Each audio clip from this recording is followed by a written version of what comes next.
Hello students, welcome back to our channel. आज हम लोग बात करेंगे salient features of Indian constitution के बारे में। तो चलिए शुरू करते हैं। Salient features of Indian constitution.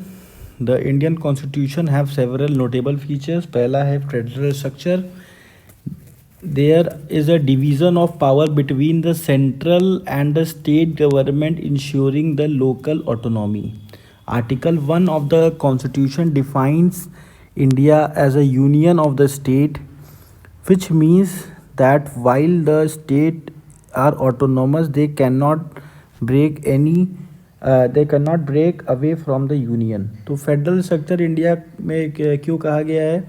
India के कॉन्स्टिट्यूशन ने इंडिया को फेडरल स्ट्रक्चर क्यों लिखा हुआ है? क्योंकि इंडिया का जो पावर है वो डिवाइड किया गया है दो पार्ट में, सेंट्रल और स्टेट के पावर में। ठीक है।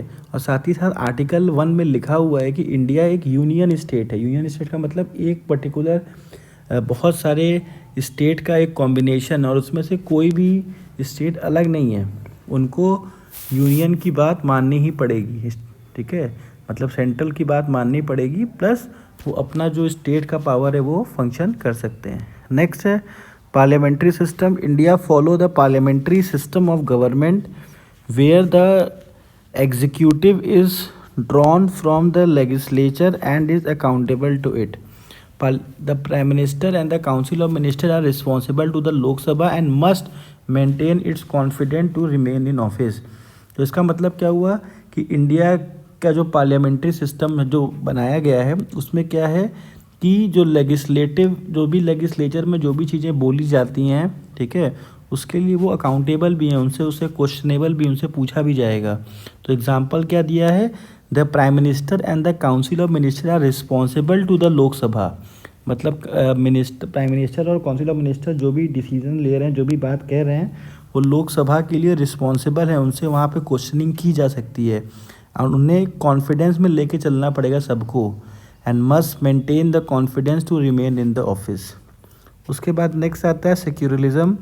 The India state does not align itself with any religious, allow citizen the freedom of the practice or any religious on their choice। तो यहाँ पे क्या है कि इंडिया का जो सेक्युलरिज्म का जो सिस्टम है उसमें सिंपली लिखा गया है कि कोई भी रिलीजियस को इंडिया अलग से प्रमोट नहीं करेगा, मतलब अलग से ये नहीं करेगा ये रिलीजियस हमारे लिए बहुत इंपॉर्टेंट है, ऐसा कुछ नहीं। सारे रिलीजियस जो इंडिया के लिए हैं वो इम्पॉर्टेंट हैं और सब लोग अपने अपने रिलीजियस को प्रमोट कर सकते हैं और प्लस प्रैक्टिस कर सकते हैं। इंडिया फ्रीडम देता है रिलीजियस को प्रैक्टिस करने के लिए। तो इसका एग्जांपल क्या है? Article 25 guarantees the freedom of consciousness and free profession, practice and propagation of the religions. आप देखेंगे इस बुक की खासियत क्या है कि एक एक पॉइंट लिखा है प्लस एक्सप्लेन भी किया है। ठीक है, इसके बाद क्या है? Interdependent judiciary. The judiciary in India is interdependent of the executive and legislature, ensuring the protection of individual rights and the rule of law. अब यहाँ पे क्या है? The supreme court of India has a strict down the law pass by the parliament if they found to be unconstitutional. मतलब जो भी law अगर parliament से पास हो रहा है और सुप्रीम कोर्ट को लगता है कि नहीं इसमें कुछ कमी है तो वो उसको तुरंत वहीं पे रोक सकता है और जुडिशियल रिव्यू उस पर हो सकती है। तो मतलब जो हमारा जुडिशरी है उसको एकदम इंडिपेंडेंटली पावर दिया गया है किसी भी मैटर पे अपनी बात कहने के लिए। तो इससे क्या होता है कि हमारे जो लॉ होते हैं बहुत ज़्यादा अच्छे होते हैं। नेक्स्ट है fundamental right. The constitution guarantees certain fundamental rights to all the citizen whereas justiciable can be enforced by the court.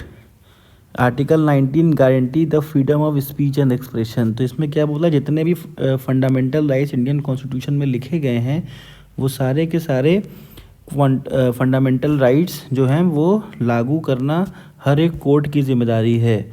Court अगर कोई भी फंडामेंटल राइट इधर उधर हो रहा है, कोई लागू अगर नहीं कर पा रहा है तो वो डायरेक्टली वो इंसान कोर्ट में जा सकता है और उसको लागू करवाना ही पड़ेगा इंडिया में। तो इसमें क्या है? आर्टिकल 19 का एग्जांपल दिया गया कि आर्टिकल 19 गारंटी करता है freedom of speech and expression. तो इस तरीके से हम लोग ने कंप्लीट किया sealant features of Indian constitution.